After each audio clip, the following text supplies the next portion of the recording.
राजस्थान प्रदेश के पास solar energy की अपार संभावनाएं हैं। सोलर पावर के लिए आवश्यक सूरज और जमीन यहां पर्याप्त उपलब्धता है, ये कहना है father of Indian solar energy Deepak Gadia का। वो गुरुवार को Podar group of institution of federation of unicorn startups and industry के संयुक्त तत्वाधान में आयोजित 3 दिवसीय महाफेस्ट इनोफेस्ट के पहले दिन लाइफ चेंजिंग स्पीच आत्मनिर्भर इनसाइट्स में एक्सपर्ट के रूप में संबोधित कर रहे थे। इससे पहले कार्यक्रम का उद्घाटन प्रदेश के राज्यपाल हरिभाऊ बागड़े ने किया। उन्होंने भारत सरकार द्वारा तकनीक, नवाचार व स्टूडेंट्स के सहयोग से चलाए जा रहे कार्यक्रमों की जानकारी दी। पहले दिन विभिन्न सत्रों में आत्मनिर्भर इनसाइट्स, व्यापार विमर्श, शार्क टैंक हाउस समेत अन्य कार्यक्रम में पैनल और सिग्नेचर टॉक का आयोजन किया गया।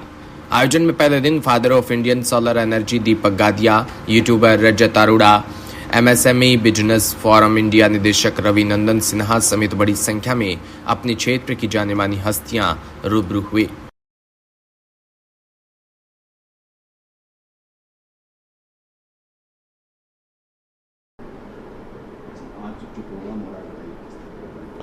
ये पोदार ग्रुप ऑफ इंस्टीट्यूशन तथा federation of unicorn innovative startups and industry के संयुक्त तत्वाधान में ये 3 दिवसीय इनोफेस्ट कार्यक्रम जो आज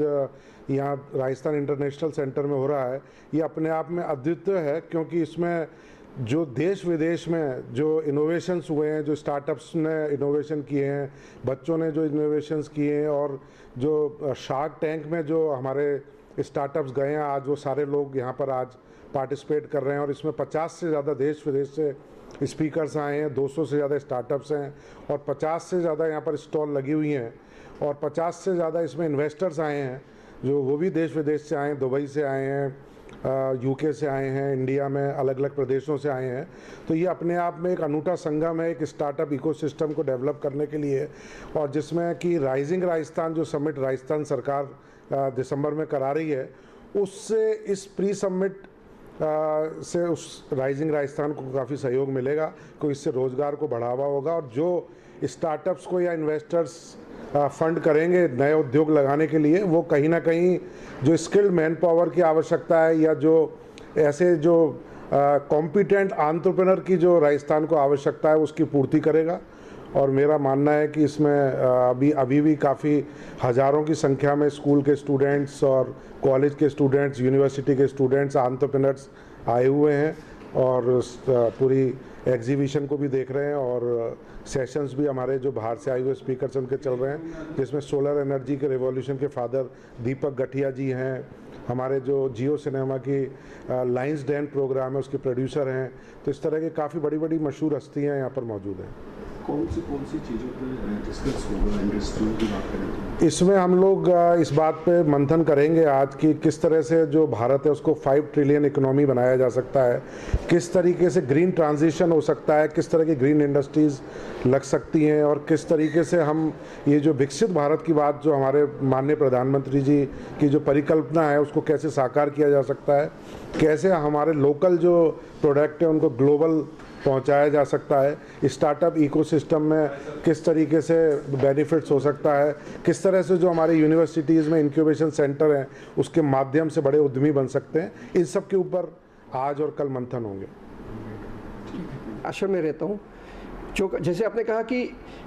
अभी प्रॉब्लम ये है कि जो टेक्नोलॉजी तो आ गई है सोलर की, घर घर पे लोग सोलर लगाते हैं, मगर फ़ायदा तो अमीरों को होता है, जिनके पास में उनको ज़रूरत नहीं है, उनको तो गवर्नमेंट वैसे भी अच्छी पावर देती है, क्वालिटी पावर। तो ये गांव में कैसे पहुँचे? तो अभी हमने जो टेक्नोलॉजी लाए हैं ऑस्ट्रेलिया से, और जो कंपनी हमारी जो सनराइज CSP, तो हम क्या करते हैं, सोलर से हम स्टीम बनाते हैं, स्टीम से हम टरबाइन चलाएंगे, उसमें से पावर बनेगा, और जो टरबाइन के बाद में जो स्टीम निकलेगी उससे हम फूड प्रोसेसिंग इंडस्ट्री करेंगे, क्योंकि गाँव में क्या ज़्यादातर के लोग खेती करते हैं,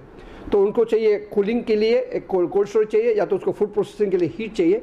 तो ये हम सोलर से इलेक्ट्रिसिटी भी करेंगे, हीटिंग भी करेंगे और कूलिंग भी करेंगे, और ये टेक्नोलॉजी गांव में बनेगी। तो गांव में एम्प्लॉयमेंट भी होगा, गांव में ऑपरेटर भी गांव का ही होगा, और गांव में रिपेयर करने वाला भी गांव का ही होगा। तो ये एक पूरी इकोसिस्टम बना रहे हैं, ताकि ये पूरे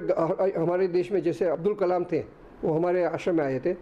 तो उन्होंने मुझे कहा था कि दीपक, मेरे देश में 6.5 लाख गाँव हैं, और 6.5 लाख गाँवों में मुझे